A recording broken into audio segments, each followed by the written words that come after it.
Hey, my voice is still jacked up. Uh, but my name is Glenn Lundy, brother. Yeah, it's a pleasure to meet you. My name is Glenn Lundy. I am a husband to one. I am a father to eight. I got eight babies. My kids are from 25 down to three right now. And I am a business owner. I own the 800% Elite Automotive Club. I also am an author. I've written a couple books, The Legacy Titles and The Morning Five. I'm also a keynote speaker, which is why I'm in a hotel room today, is I am speaking at an event called NIADA, which is the National Independent Automobile Dealers Association. I'm actually speaking today and tomorrow, which is going to be tough because I got sick a few weeks ago. And while I was sick, I was coughing like crazy and I damaged my voice box. And so I've been trying to get my voice back for a few weeks now. It's been really challenging considering everything I do has to do with my voice. From social media content to speaking on stages to the training that I do for clients. I've got clients that own car dealerships all over the United States of America and Canada. And so, yeah, with that said, this is video number one of a daily video log that I am going to be doing because we just recently, a couple weeks ago, we just bought a car dealership. And with this car dealership, we're going to be doing things very, disruptive, for lack of a better word. Blue ocean strategies, if you know what that means. Basically, there's a way that car dealerships are set up and how they have been set up for decades on decades on decades. And we believe that there's a better way. So, a little bit of background. I've been in automotive for 25 years. I've had 2 seasons in auto, basically one season where my career advanced, but the store that I worked for never really grew. And then I had another season where my career advanced and the store that I worked for grew 800%. It was a small Chevy store in Paris, Kentucky, population 9,600 people. And we grew that store from selling 120 cars a month to selling 850 cars a month. With our best month, we sold 1,143 cars in 27 days. So, for the last 6 years, I've been consulting and helping other dealers grow. And God put an opportunity in front of me and my family for us to buy our own store. And we are going to be using the principles and strategies that I train on in this particular store to help it grow 800%. But we're also really going to attack,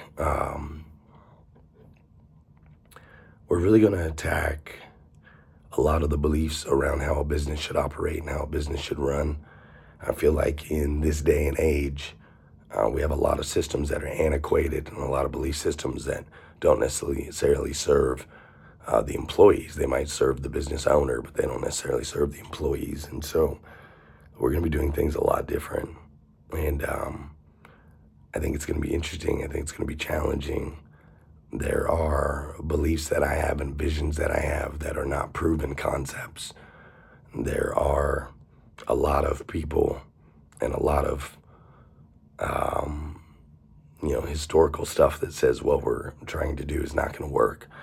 And so what I thought I would do is just daily, I'll just share with you the ups and downs, the experiences, the emotions as we go through this journey, what we're trying to implement, how we're trying to implement it.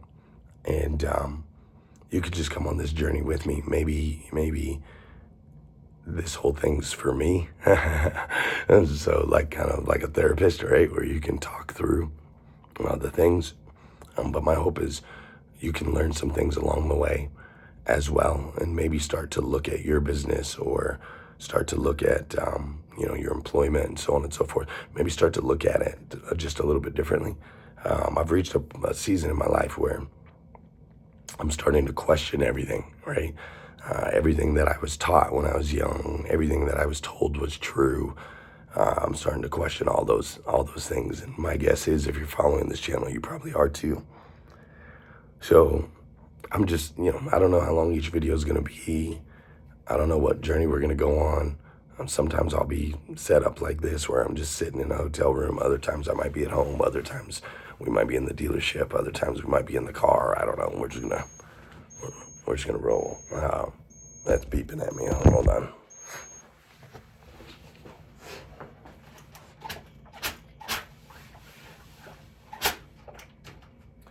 And so,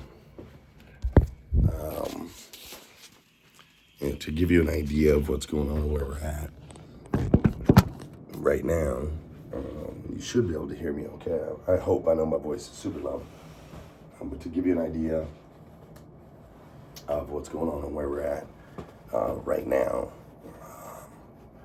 the way this all went down is I was driving home from church on a Sunday.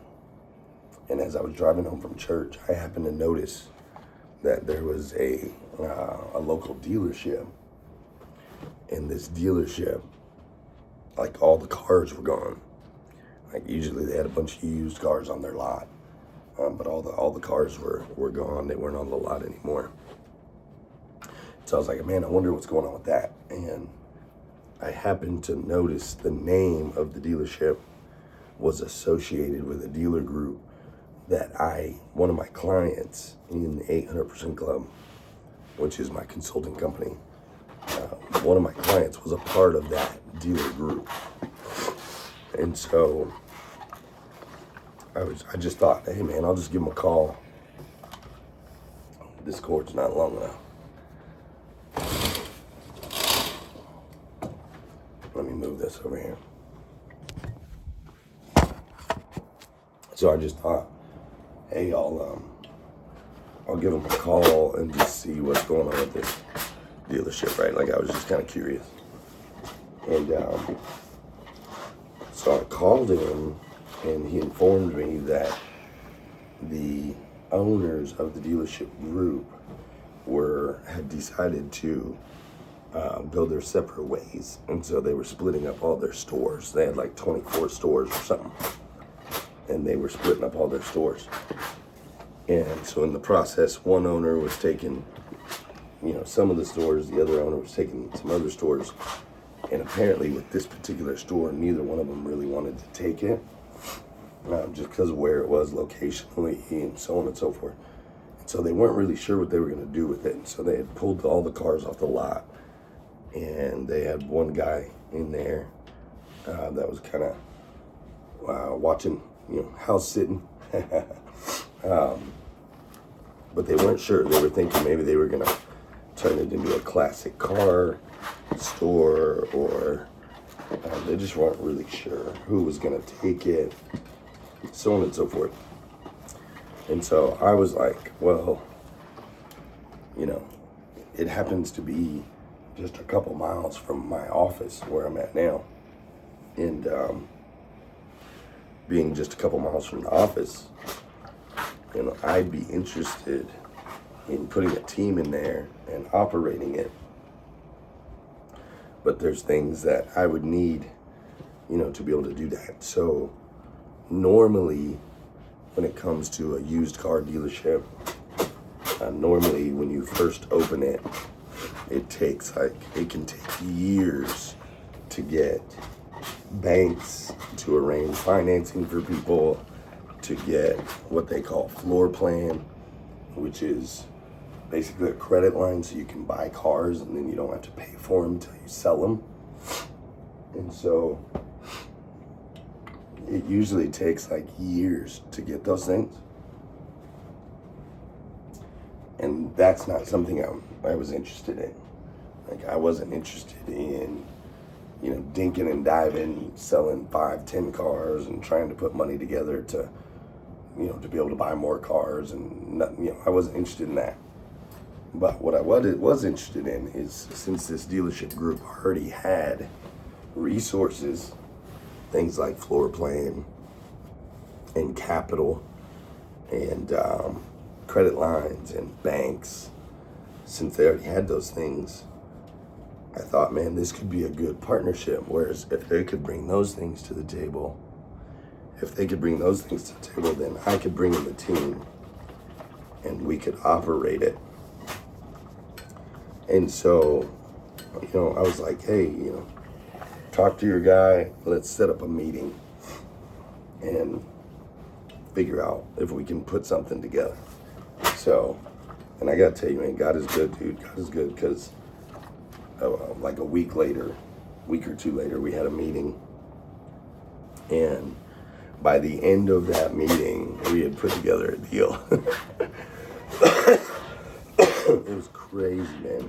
Like, the one guy I had never even met before in my life. And so here it was, a couple weeks from a thought, an idea, and a phone call, to a couple weeks later, I own a dealership. It's so crazy. And my partners have been so incredibly kind, and they've just opened up the doors. They've opened up the doors to like all of their resources. So we have floor plan, we have capital, we have banks, we have everything. And the plan is to open. So we're getting the keys to the building on July 1st, and then we're going to plan on selling cars August 1st, right? So we've got like a month, once we actually get the keys, to paint the building, put the signs up, and get all the computers in place, get all the furniture, staff the place, get all the cars, get all the banks set up, get all the CRMs and the DMSs. We got to get all that set up, right? Like, we got to get everything set up to be fully operational in 30 days. Crazy, dude. I don't know if it's going to happen or not. But we're going to try our best, right? And so, with that said, there's a lot of things I have to learn. I've worked in the auto industry, but I've never owned a dealership, so that's new. Also, there are some things that we're trying to do that are incredibly different than anything I've ever seen. So a couple examples. We have 2 policies that are going to be put in place. And these are the same 2 policies I have right now with my company right now. And it seems to work for my company now, but I don't know if it's going to work on the retail side. I hope so. But basically, the 2 policies are, policy number 1 is act in the best interest of the company at all times. And policy number 2 is adequate performers will be asked to take their talents elsewhere. So these 2 policies being the only policies, these are not policies on top of other policies. These are the only policies, and we will operate within the framework of that. So things like schedules, we're not going to have one. Nobody's going to have a schedule. Everyone is just going to be expected to act in the best interest of the company, which will require you to work, right? But you're an adult, so figure out what that looks like. Communicate with your peers. I'm not going to hold your hand and say, you have to be here at this time and this time and this time and this time. Like, I don't want to babysit adults. Like, when it comes to questioning everything, that's kind of where I'm at in my life right now. It's like, at what point do you become responsible for your own results? And at what point do we take off the training wheels? At what point do we, if you think about it, like in school, they made you line up, you had to be there at a certain time, they ring the bell, so on and so forth. Here's when you go to lunch, here's when you go to recess, here's when you go to this. And they tell you they're preparing you for adulthood, right? And so you go through school, and then you go through college. Maybe you go through college, maybe you don't. And then you're an adult, and now you have a job. And guess what they do at the job? They tell you what time to be there, ring the bell, you gotta punch the time clock in the morning. They tell you when you can have lunch, how long you can go to lunch, what time you're gonna go home at the end of the day, right? You work Monday through Friday, you're off on the weekends, just like school. And people spend their whole lives being told when and what they can do. And I'm starting to question that. I'm like, at what point do you really get to be an adult? And so with this company, I almost knocked the iron over. With this company, that's going to be our focus, is allowing people to be adults with an understanding that, like, if you don't perform, no problem. We will just graciously ask you to leave. Like, no hard feelings. You perform and you get the job done, or you don't. And I'm okay either way, because I believe there's enough people out there, enough good people out there that want to better their lives, that want to show up, that want to be responsible, that want to be a part of something, They want to contribute. And so that's just how we're going to roll. So, like, no schedules, that's going to be a big one to navigate. Also, we do something in our company where we shut down every 7 weeks. So everybody has 7 paid weeks off, and we shut the whole company down so that there's no guilt when you're off. There's no work stacking up while you're off. There's no getting phone calls from the other people that are at work while you're off. Like, everybody's off. Company just shuts down.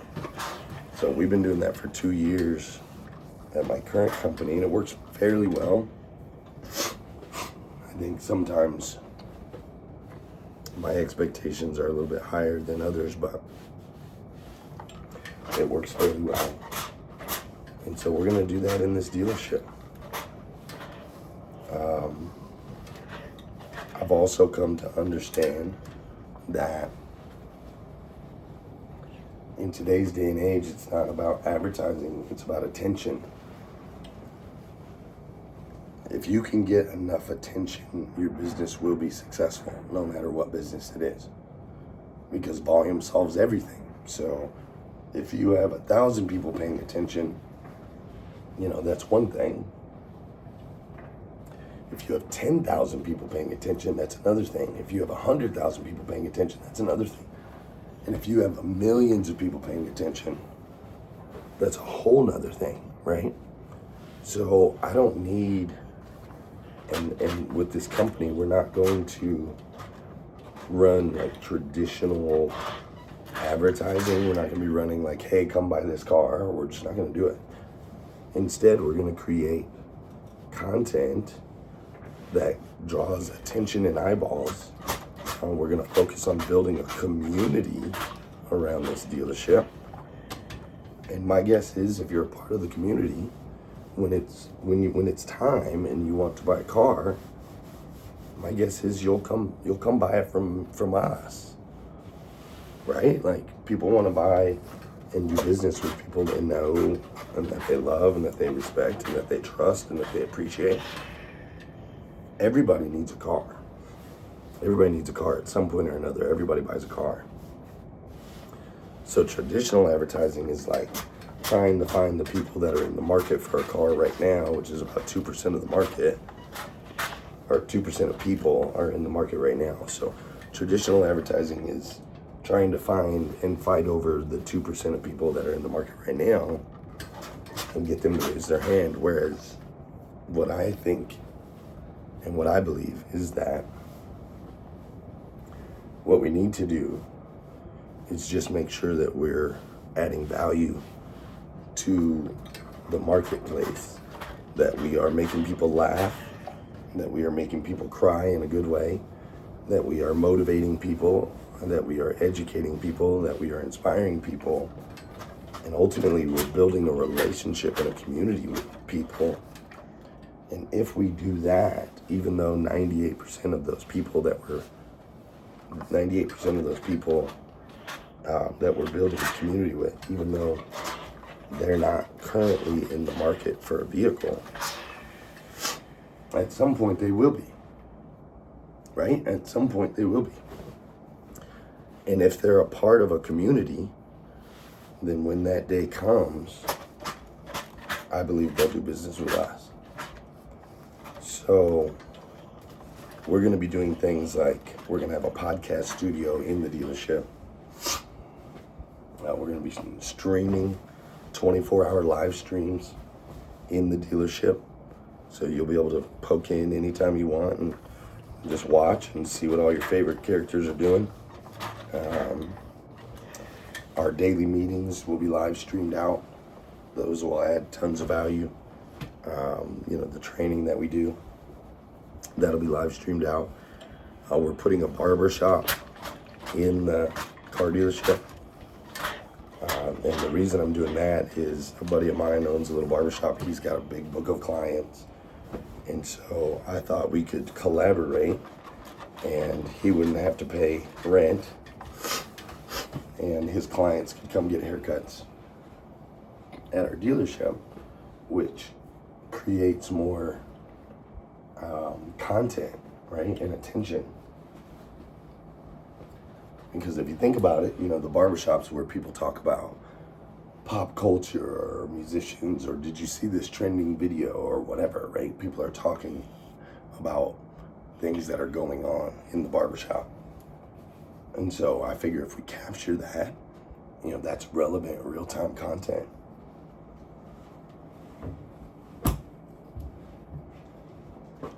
You don't know nothing about this right here.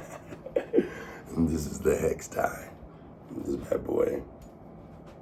And this thing has changed my life in so many ways, dude. You'll see. If you stick around for a while, you'll see this. Today, I'm interviewing Mark Luttrell. They made a movie off of him called Lone Survivor. And so I'm interviewing him today. I'm gonna wear the tie. We're on the main stage. Be like 1,000 people here or something like that. And then tomorrow, I'm actually doing some training. But today I'm interviewing him, so that'll be cool. So anyways, but yeah, we're gonna have like the barbershop in the theater, or in the dealership. We're gonna live stream 24/7. We're gonna live stream all the daily meetings. Our culture is gonna be one of performance and responsibility. Act like adults. Always act in the best interest of the company. I have a very strong belief that it is important that we love our customers more than we love our products, but it's even more important that we love our people more than we love our customers.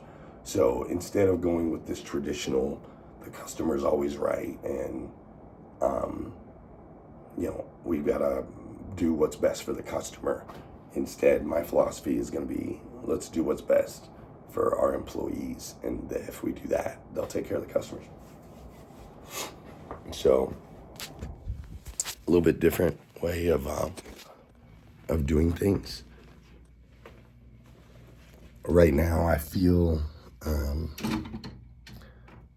like I definitely feel compelled to shift things out, because I think the way things are right now don't necessarily behoove the majority of people.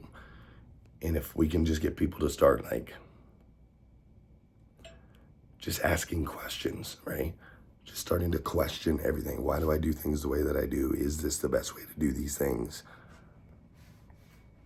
If we can just start asking questions, I feel like questions are the key to unlocking your best life, right? Like, it's not the answers. It's not the solutions. It's not perfection. It's not knowing what to do. It's asking questions that starts to unlock things in your mind. And, the questions are the key. It's just like ChatGPT. Like when you look at ChatGPT, right? ChatGPT, what makes ChatGPT powerful is not the answers that it gives you, it's the questions. If you don't ask the right questions, you're not going to get any answers, right? So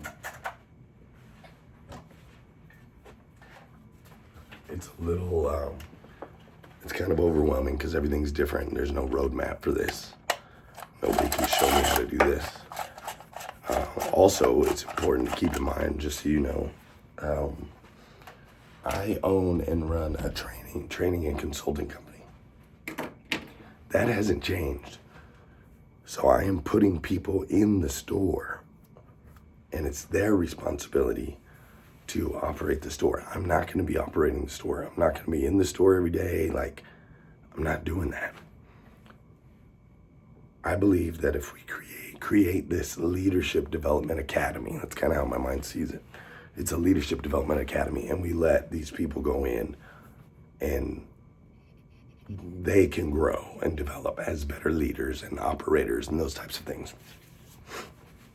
And then we can prove concept for our clients that are in the training and consulting, right? Instead of saying conceptually you should do this, we can say, hey, here's exactly what we're doing. And we can show you tangibly. And so success will not be measured by how many cars this dealership sells. That's not how we're measuring success. Success will be measured on how many systems and processes and people we can grow and develop that can impact other dealerships all across the country. Because I understand, like, I can make an impact in a small community, right? But if we can create something that others can duplicate, then the impact can be massive, right? Massive. Like, think about ChatGPT. Again, it's open source, it's open AI. So everyone's able to use the technology to build and to create and to develop things on their own. So instead of one company trying to do everything, you have millions of people out there that are all exploring and asking questions and so on and so forth. And that's why this AI stuff is growing so fast and it's so impactful. So that's kind of how I'm looking at 800% elite auto sales, is if we can create duplicatable systems and show everyone full transparency, exactly how we're doing everything, then they can implement it in their dealerships or their businesses in general. And the impact of, like, massive ripples, you know what I'm saying? So it's different and it's challenging, and I believe it'll work, but I definitely don't know. And it's a little bit scary, and at the same time, super exciting. But a lot's on the line, right? Like, if it doesn't work, then my training and consulting company is in trouble. If it doesn't work, then a lot of people's lives will be affected. If it doesn't work, then my family, my reputation, my brand, all of those things are in jeopardy. So I feel the pressure of that.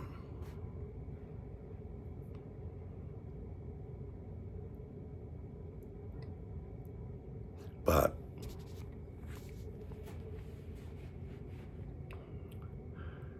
I think I'm more afraid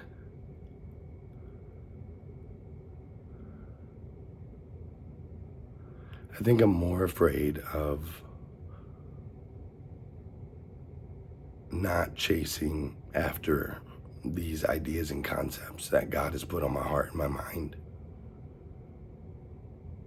I'm more afraid of getting to the end, whatever that is, and looking back and going, man, I could have done more, or what if I would have done this, or like my friend Danelle Delgado says, right? Like, who loses if you don't win. Like, there are people out there that have taken big risks in life, that have challenged the status quo, that have done things against the grain, and by doing so, they changed the world for the better. And I just really feel compelled to live my life in such a way that the world is a better place because I came through here. And that's not going to be the legacy that I leave. Staying in comfort zones or hanging out in comfortable places with people that look like me, walk like me, and talk like me, and then all agree and do the same things as me. That's not the ticket. Like, that's not. I could do that. I could totally like drop off of social. I could totally just consult. I could like, I have a team of 12 people. I could say, hey, you guys are amazing, talented people. I'll help you get jobs anywhere you want. And I could shrink the company down to where my wife and I just get a big paycheck every month. And like, I could do that. But my potential, the spirit, God in me, won't let me. It just won't let me. So we're gonna lean in on this. Make or break. Make or break. It'll either be the biggest and most disruptive thing that's ever happened in the auto industry. I don't know about that. I mean, there's been big disruptive things, but this will be big. Or it'll be one big epic public failure. But either way, I'm not gonna just sit on my hands. We're gonna lean in, we're gonna do everything we can. And if in the end it doesn't wash out, at least I'll be able to look myself in the mirror and I'll be able to say, yeah, I diligently pursued all that God created me for. And though I know there's no promise of worldly success, I know there's no promise that it'll be easy. I know there's no promise that it won't fail. I do know that life is bigger than the 80 to 100 years that we exist in this, whatever you want to call it, season, realm. Life is much bigger than that. And what's not accomplished in this lifetime through trying and failing is not as detrimental to eternity as what's not accomplished by not trying at all. So, we get the keys in a couple weeks. We're working on our floor plan with M&T Bank. We're setting up DMS with Techion. We're setting up our CRM with DriveCentric. We're working directly. Michael Cirillo's actually part of our team. Michael Cirillo with Flex Dealer, as far as the marketing side of things. We're working directly with him. Auto Hauler Exchange, we're gonna be working with them logistically to get all of our vehicles. RC Hazard is helping put together our dealer-owned warranty company, which I appreciate. Mike Brown is going to be our barber there in the shop.